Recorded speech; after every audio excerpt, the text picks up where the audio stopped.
एक छोटा सा गांव था। उस गांव में एक रामलाल नाम का आदमी रहता था। उसका पत्नी का नाम कुसुम और दो बच्चे सूर्य और रोशनी थी। कल सूर्य और रोशनी की स्कूल की फीस भरनी है। 8 महीनों से नहीं भरी है। रोशनी बता रही थी कि प्रिंसिपल ने कहा है कि अगर कल फीस नहीं भरी तो स्कूल से निकाल देंगे। कुसुम अपने पति रामलाल से कह रही थी। रामलाल गरीब मजदूर है, जो दिन में मजदूरी करता है और शाम को एक होटल में साफ सफाई का काम करता है। उसकी पत्नी कुसुम भी छोटे मोटे काम कर लेती है, जिससे उसके घर का खर्चा चल रहा था। लेकिन वह अपने बच्चों को अच्छी शिक्षा दिलाकर उनका भविष्य सुधारना चाहते थे। रामलाल ये कभी नहीं चाहता था कि उसके बच्चे भी बड़े होकर मजदूरी करें, लोगों की गालियां खाएं और 2 वक्त की रोटी के लिए दिन भर अपनी हड्डियों को तोड़ते रहे। फिर भी किस दिन खाने को नसीब होगा या किस दिन भूखे पेट सोना पड़ेगा, पता नहीं। रामलाल के हालात पहले ऐसे नहीं थे। वह ऑटो रिक्शा ड्राइवर था, जिससे उसकी आमदनी ठीक ठाक हो जाती थी। कोरोना की महामारी में उसका ऑटो का काम बंद हो गया। रोज कमाने खाने वाला आदमी कितने दिनों बैठकर खा सकता है या कितने दिनों की जमा पूंजी रख सकता है। जो भी था सब खत्म हो गया। अंत में अपने परिवार के भरण पोषण के लिए उसने अपने रोजी रोटी का एकमात्र सहारा अपना ऑटो भी बेचना पड़ा।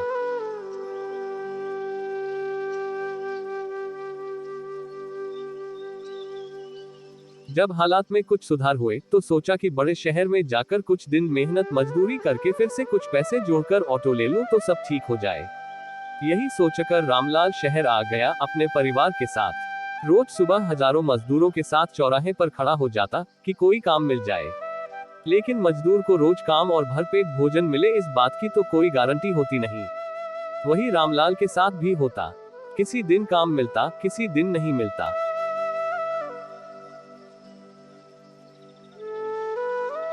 रोज शाम उसके घर आने का इंतजार होता कि शाम को रामलाल घर आएगा। कुछ कमाकर तो घर का चूल्हा जलेगा, नहीं तो पानी पीकर ही गुजारा करना पड़ेगा। इसी तरह धीरे धीरे सब चल रहा था। रामलाल दिन में तो काम मिलने पर मजदूरी करता, लेकिन मजदूरी के पैसों से वह अपने बच्चों और परिवार का पेट भरता या उनकी पढ़ाई लिखाई करवाता। इसलिए उसने शाम के 6 बजे से रात 2 बजे तक एक होटल में काम करना शुरू कर दिया।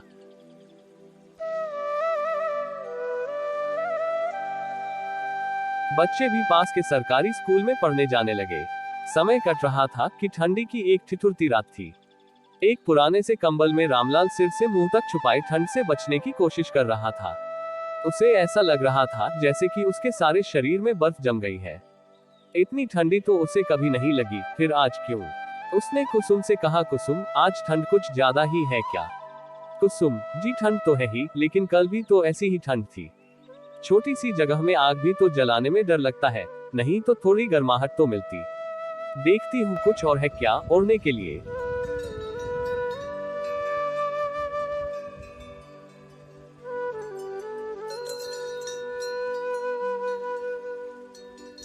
कुसुम ने एक पुरानी सी चादर लाकर रामलाल के ऊपर डाल दी। कुसुम, लो, यह एक चादर रखी थी, ओढ़ लो, ठंड कुछ कम हो जाएगी। कुसुम जब रामेश्वर को चादर ओढ़ने लगी तो उसे लगा कि रामलाल कांप रहा है। उसने रामलाल को छू कर देखा तो उसका बदन तेज बुखार से तप रहा था। कुसुम, तुम्हें तो तेज बुखार है, शरीर तो बुखार से एकदम भट्टी की तरह तप रहा है, इसलिए इतनी ठंड लग रही है। रात के 2 बजे बज रहे हैं, इस समय कहाँ दवा मिलेगी, क्या करूं? देखती हूँ थोड़ी दूर पर जो एक बड़ी बिल्डिंग है, वहां पर गेट के बाहर गार्ड साहब बैठते हैं, सुना है वह बहुत अच्छे हैं और लोगों की मदद भी करते हैं, हो सकता है कुछ मदद मिल जाए।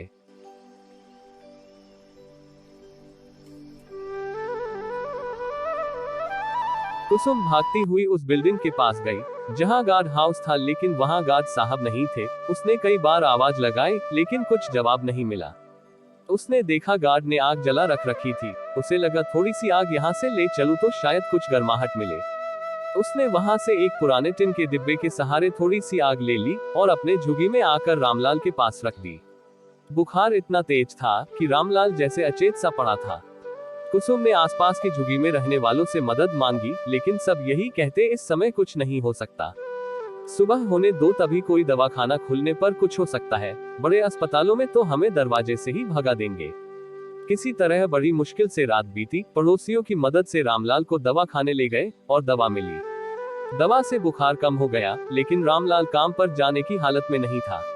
5 दिन हो गए थे, इसी तरह बुखार चढ़ता उतरता रहा, खाली पेट दवा भी क्या असर करती। रामलाल के काम पर ना जाने से खाने पीने की भी दिक्कत बढ़ गई। किसी तरह तो 2-3 दिन बीत गए। अब घर में खाने के लिए भी कुछ नहीं बचा। बच्चों ने 2 दिन से कुछ खाया नहीं, भूख से परेशान थे, लेकिन घर की हालत देखकर कुछ कहते नहीं थे। आज 1 जनवरी की रात थी, चारों ओर नया वर्ष मनाए जाने की धूम थी। इतनी ठंड होने के बाद भी बाजार में काफी भीड़ भाड़ और हलचल थी। रामलाल से अपने बच्चों की हालत देखी नहीं गई। उसने कुसुम से कहा, कुसुम, 2 दिन से बच्चों ने कुछ नहीं खाया, हमारी बात और है, हम सहन कर सकते हैं, लेकिन बच्चों की हालत देखी नहीं जाती। मैं होटल जा रहा हूँ, आज वहाँ भीड़ भाड़ भी ज्यादा होगी तो कुछ ज्यादा पैसे भी मिल जाएंगे और खाने को भी कुछ मिल जाएगा। कुसुम, लेकिन तुम्हारी तबीयत अभी ठीक नहीं हुई है, ऐसी हालत में ठंड में कहाँ काम पर जाने की बात कर रहे हो, बुखार अभी भी है, मत जाओ बाहर इतनी ठंड में। रामलाल, बुखार से मुझे इतनी तकलीफ नहीं कुसुम, जितनी अपने भूखे बच्चों के चेहरे को देखकर होती है। तुम बच्चों को संभालो, मैं आता हूँ। कुसुम, लेकिन मेरी बात तो सुनो, बुखार थोड़ा कम हो जाए तब चले जाना। सूर्य और रोशनी दोनों बच्चे वही एक कोने में बैठे थे। सूर्या ने इस हालत में जब अपने पिता को जाते देखा तो उस नन्हे बच्चे से रहा नहीं गया। वह दौड़कर रामलाल से लिपट गया और बोला, सूर्या, पापा बुखार में बाहर मत जाओ, जब हमारे पास पैसे होंगे तब हम खाना खा लेंगे। मुझे अभी भूख नहीं है पापा, तुम बस बाहर मत जाओ। बच्चे की बात सुनकर रामलाल अपने आंसू नहीं रोक पाया और बोला, रामलाल बेटा, मैं बिल्कुल ठीक हूँ, तुम चिंता मत करो, तुम माँ और रोशनी दीदी के साथ घर पर रहो, बाहर बहुत ठंड है, मैं अभी थोड़ी देर में आता हूँ, ठीक है। रामलाल ने बच्चे को समझाया और होटल के लिए निकल गया। उसे होटल का रास्ता जैसे मीलों लग रहा था। बुखार और कमजोरी की वजह से उसे चला भी नहीं जा रहा था। किसी तरह होटल पहुंचा। वहां सेठ जी के पास पहुंचते ही पहले उसे डांट खानी पड़ी। सेठ ने कहा, उसने दूसरा आदमी रख लिया है, तुम जा सकते हो। रामलाल के बहुत मिन्नत करने और गिड़गिड़ाने पर सेठ ने उसे वापस काम पर रख लिया। होटल में ज्यादा ग्राहकों के आने से काम भी ज्यादा बढ़ गया था, इसलिए आदमी की आवश्यकता तो थी ही, सेठ ने उसे काम पर रख लिया। सेठ ने कहा, ठीक है, मैं तुम्हें काम पर वापस रख लेता हूँ। आज साफ सफाई का काम बाद में होगा, भीड़ ज्यादा है तो जाकर रसोई में तंदूर वाले की मदद करो, वह अकेला है और संभाल नहीं पा रहा है। रामलाल ने सेठ जी का धन्यवाद किया और जल्दी से रसोई में पहुंच गया। तंदूर के पास एक आदमी जल्दी जल्दी हाथ चला रहा था, क्योंकि ऑर्डर ज्यादा थे और वह अकेला परेशान हो गया था। तभी रामलाल उसके पास पहुंचा और बोला, भैया, सेठ जी ने आपकी मदद करने के लिए कहा है। तंदूर पर काम करते उस आदमी ने सिर उठाकर उसकी तरफ देखा और मुस्कुरा कर बोला, अरे रामलाल, तुम, बड़ा अच्छा हुआ आ गए, बहुत मदद मिल जाएगी। आज फिर भीड़ भी ज्यादा है और ज्यादा ग्राहक होने से कमाई भी अच्छी हो जाती है, चलो अब मेरी मदद में लग जाओ। रामलाल ने तुरंत अपनी सदरी एक तरफ रखी और काम में लग गया। थोड़ी देर बाद तंदूर पर पहले से काम कर रहे उस आदमी ने कहा, रामलाल भाई, तुम फटाफट रोटियां तंदूर में लगा दो, मैं जरा बाथरूम से अभी आता हूँ। रामलाल भी तेजी तेजी हाथ चलाने लगा, क्योंकि ऑर्डर की लाइन लगी थी। एक तो तेज बुखार और 2 दिन से कुछ ना खाने की वजह से उसे अचानक से सिर में जोर से चक्कर आ गया और वह तंदूर पर रोटियां लगाते लगाते गिर पड़ा। उसे इस तरह गिरा देखकर वहां काम कर रहे और लोग उसकी मदद के लिए दौड़े, लेकिन तब तक देर हो चुकी थी। यमराज तंदूर का रूप धारण कर उसके प्राणों का हरण कर चुके थे। चारों तरफ अचानक से डर और अफरा तफरी का माहौल हो गया।